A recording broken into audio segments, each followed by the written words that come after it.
Cooper Kupp is likely out for the Seahawks tomorrow, which puts a lot of pressure on Jackson Smith-Njigba and the other wide receivers on this team. Going through multiple books, you don't see much of Cooper Kupp's lines on there, so let's go through who the top 3 receiver lines are this weekend. First of all, you have Jackson Smith-Njigba at 98.5 yards. Now, obviously, he's been doing it all year. He's the leading receiver in the NFL by 100 yards and playing one less game than most of the guys near him, but it's a lot of yards. He has to basically hit 100 yards to hit the over.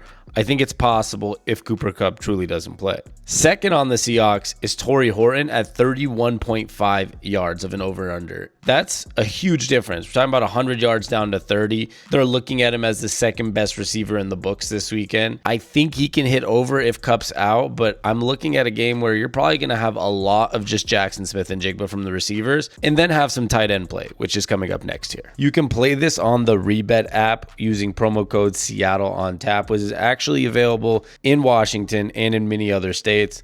Check it out. The third highest line on the books is AJ Barner, the tight end, at 27.5 yards. And that's probably where I think is going to be an over easily. He's going to be second most in yards this game behind Jackson Smith-Njigba, and I feel very confident about that. It depends on the book, but JSN's either 98.5 or 99.5. Torrey Horton 31.5 and AJ Barner 27.5. I love the over for AJ Barner and probably like the over for Jackson Smith-Njigba, but you let me know.